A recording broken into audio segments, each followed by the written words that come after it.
Welcome to Extra Butter in our Oscar special. It's the little movie that could. Will Lady Bird take it? If not, maybe it's the big movie that could. Will Dunkirk take it? I don't know, maybe it's the horror movie that could. Get Out breaking all kinds of barriers. We'll talk about that and more on this edition of Extra Butter. Continue Oscar special. It's Alexa Renee. It's Kelly Savannah Deaton. It's the owner of the Comedy Spot, Brian Crawl. Hello, I'm back for one show. At least you get to walk the red carpet. Oh wait, we don't have a red carpet. It's kind of a popcorn buttered stained carpet. But still, it's our Oscar special. All right, on the count of three, what are you? Don't trip over the pop. It's our Extra Butter special right there. What Oscar-nominated movie are you most excited about? 1, 2, 3. Shape of Water.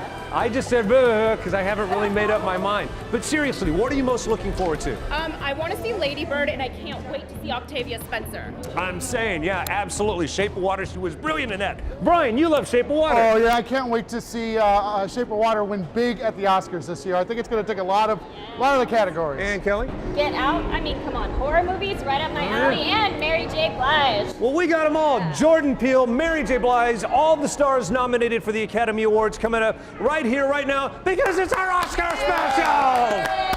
Woo! We'll be right back.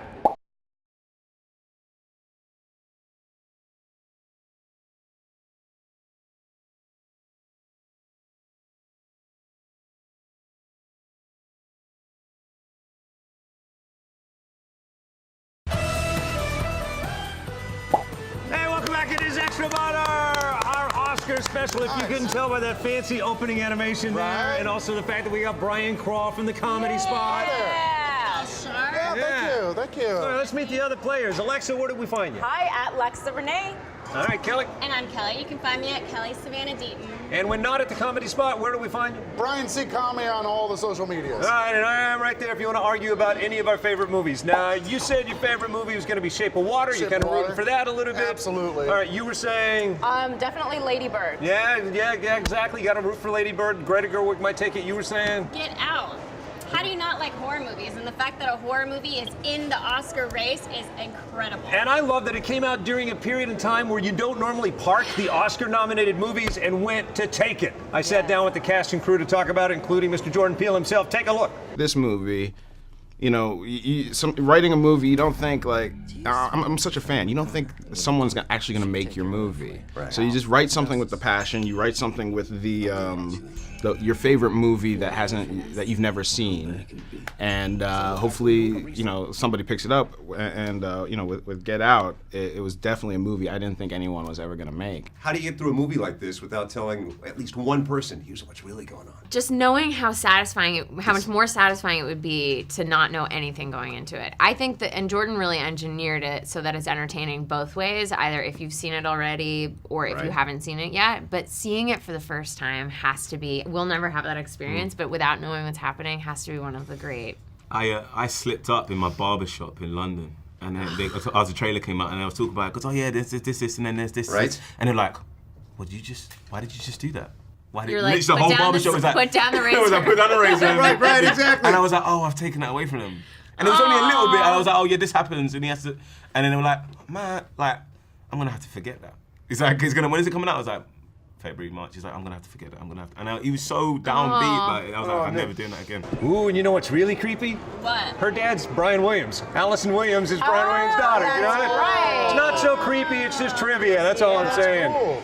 All right, let's bring in an expert, ladies and gentlemen. You want to talk Get Out? This guy championed it early on, and he said, it's going to be nominated for Academy Award. And I said, Well, now here to say, it's Sean Edwards!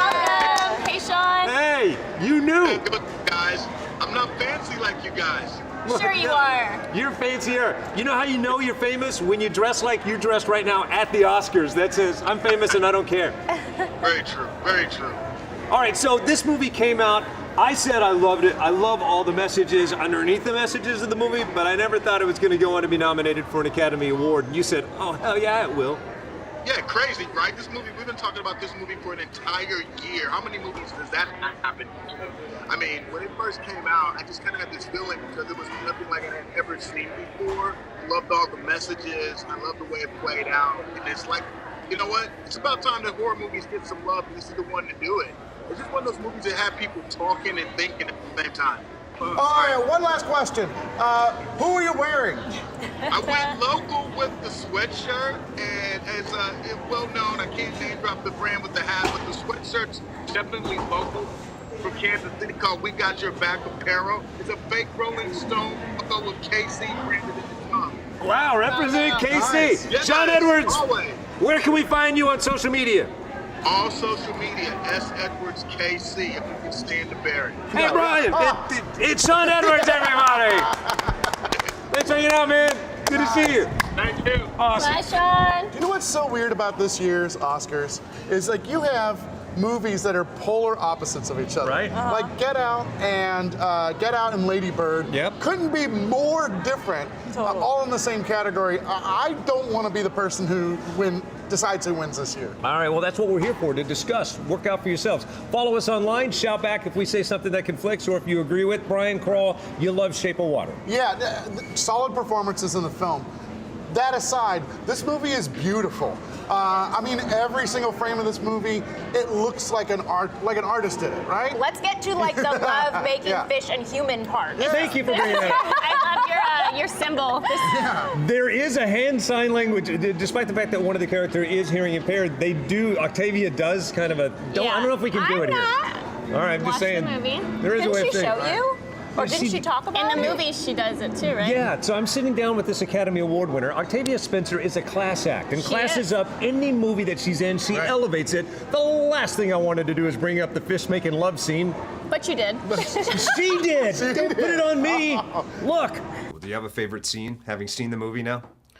My favorite scene, and it's one of the ones that Guillermo showed me earlier. I love everything with Giles and Eliza in the apartment, but my favorite scene is the love scene.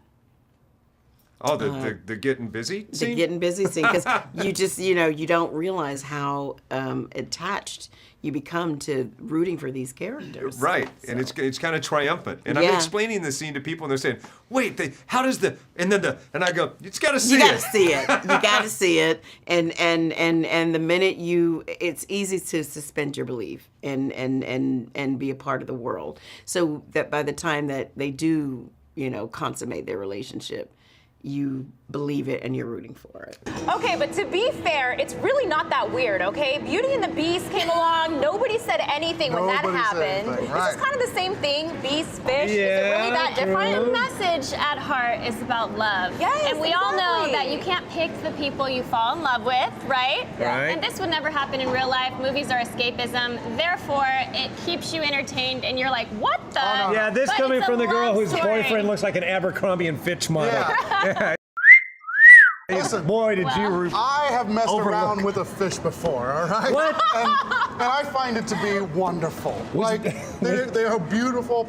They take care of you. They take care of your needs. Are you talking about your girlfriend? No, I'm talking about a fish. Remember, always kiss the fish. I have made out with a fish Does your before. girlfriend know about this experience? No, don't tell her about Let's it. awkwardly segue into my interview with director Guillermo del Toro. You know you need help for that, right? I don't want to get into it too detailed because I want people to discover it on their own. But there are moments in the movie where, in the Hollywood system, someone without your clout, people would be saying, "Yeah, that probably shouldn't happen there. No one's going to buy that this is happening." Yes. But the great thing about this movie is when we started working with Fox Searchlight, I said, "This is the movie. If you want it exactly as it is, just like if you fell in love with it, that's it." All right. Was there ever a moment where you, as the creator of this, were practically weeping on set because it was coming together so beautifully? Yes, many times. The one that I remember particularly is that monologue. She has no voice, but she has a monologue with Richard Jenkins about what love is. And I still, to this day, get very emotional. You gotta see it. Yeah, it's an emotional connection to the movie. You actually do get a little bit connected to the monster fish, Exactly. It's hard to explain. It's going to win awards. I think it definitely. It already has with the Golden Globes, the SAG Awards. I mean, taking the cake with this one, but you have to watch it to really understand it. It's the odds-on favorite only because it has more nominations than the end of the movie, so we'll see. Well, look, hey, we're wrapping up our discussion about it, and we're not getting sent to HR as far as I can see. We're okay. All right, Dunkirk, not awkward at all. We'll talk about that and whether Christopher Nolan will bring home the gold next.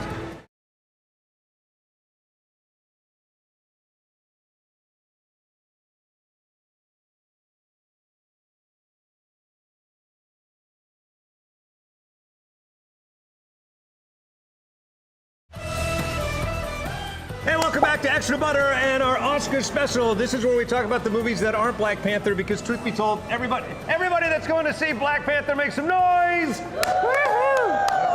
So these would be all the other movies that are nominated this year for the Academy Awards. Starting off with Dunkirk. Anybody a fan? Yes. It's not. I know that's yes, that's surprising. Why did you say that like I wouldn't think you would like a historic war movie?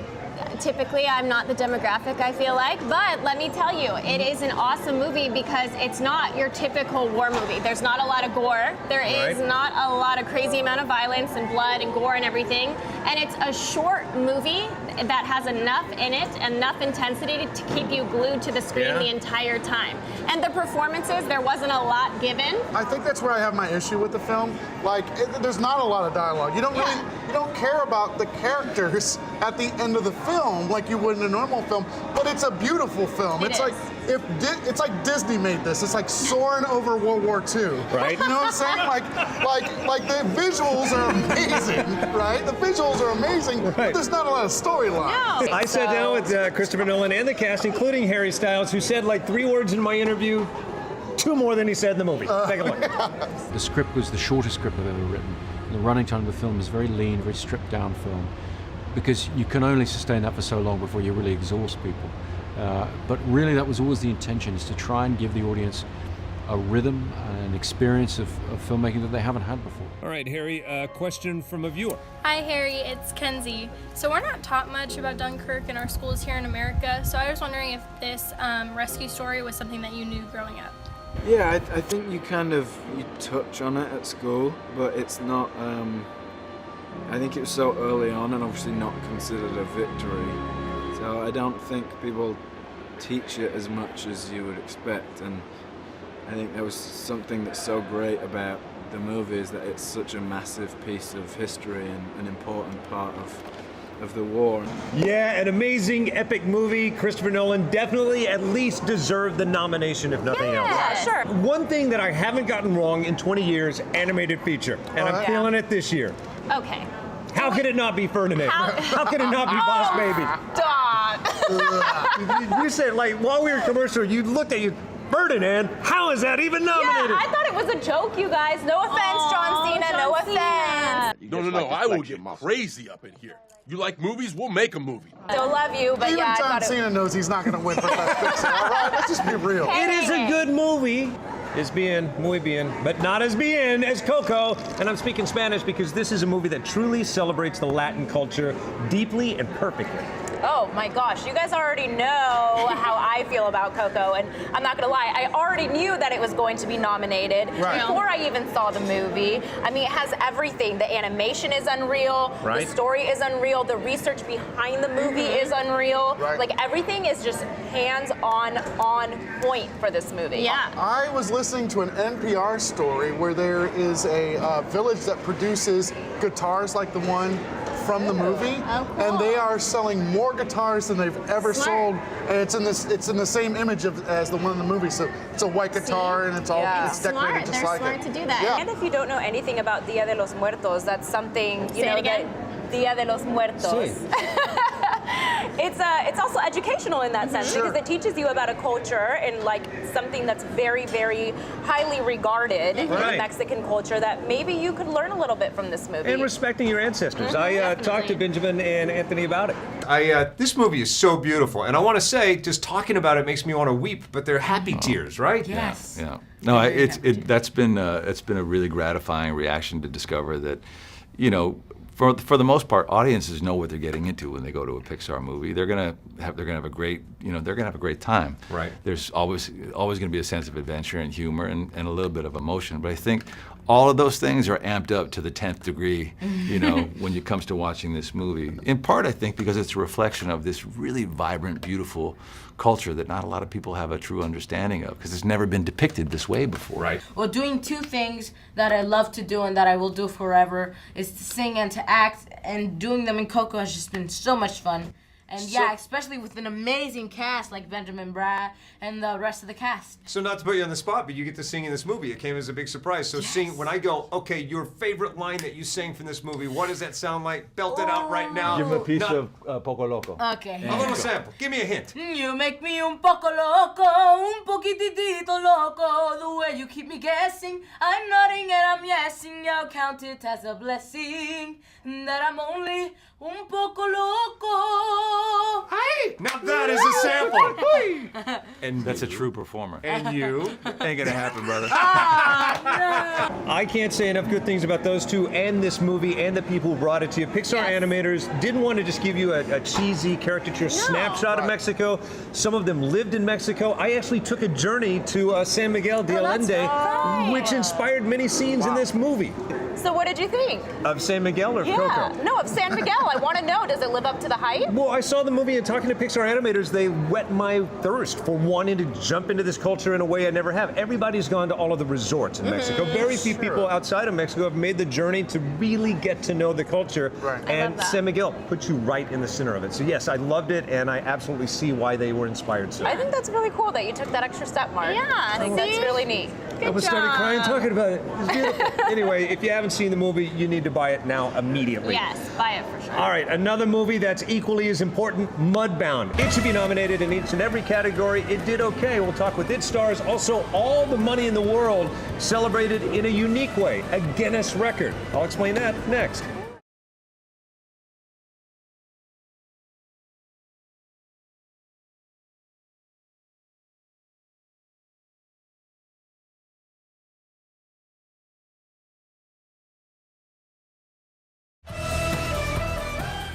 Hey, welcome back. It is our Extra Butter Oscar special. Thanks for hanging out with us. I can't wait for the big night. Usually it's a little predictable, especially after last year.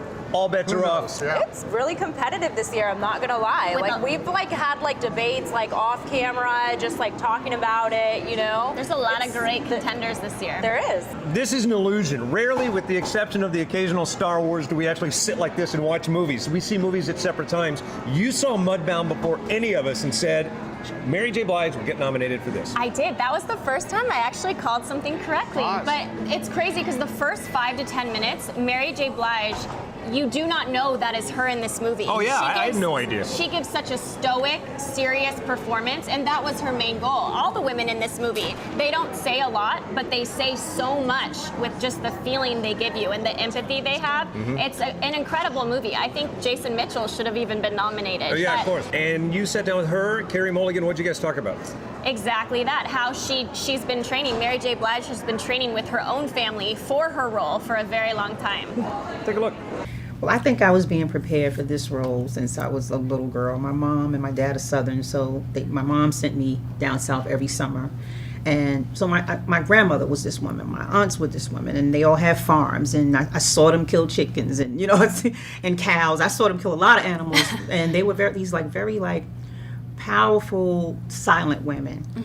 But when they did speak, everything moved. So I had this woman in me. She's all in my family tree. All right, so this year when we talk about all the money in the world, a lot of people go back to the fact that it came out that Mark Wahlberg came back for the reshoots, but was paid exponentially more than Michelle Williams. He has since donated that same money back to charity, so I think that's a great thing. In honor of Michelle Williams. That's right. Yeah, so that's good. And that kind of overshadows the movie itself. And the nominations. And the nominations. It didn't do that well as I thought it was going to do, but it has to be said. insane that it took, how long did it take? 9 days to reshoot. 9 days to reshoot. Christopher Plummer jumped in. He read the script overnight and instantly jumped into reshooting Kevin Spacey scenes. Nailed it. Nominated, one of the oldest people in the history of Hollywood to do so. Incredible. I think your day with the press is going to be longer than your entire time spent making this movie. Probably, yes. 9 days is all I had. In your career, can you think of anything as extraordinary as the feat that you were asked to jump into? Not really, no. In the theater, we do replace each other every now and then, but not on, certainly not on film. No, it was a complete unique experience, I think, for anybody. Sure. Yeah. Win or not win, there's a couple legends right there. Yeah. You're Ridley Scott sitting next to Christopher Plummer. That's Hollywood legend. Yeah. And I don't think it's going to win. No. However, great movie.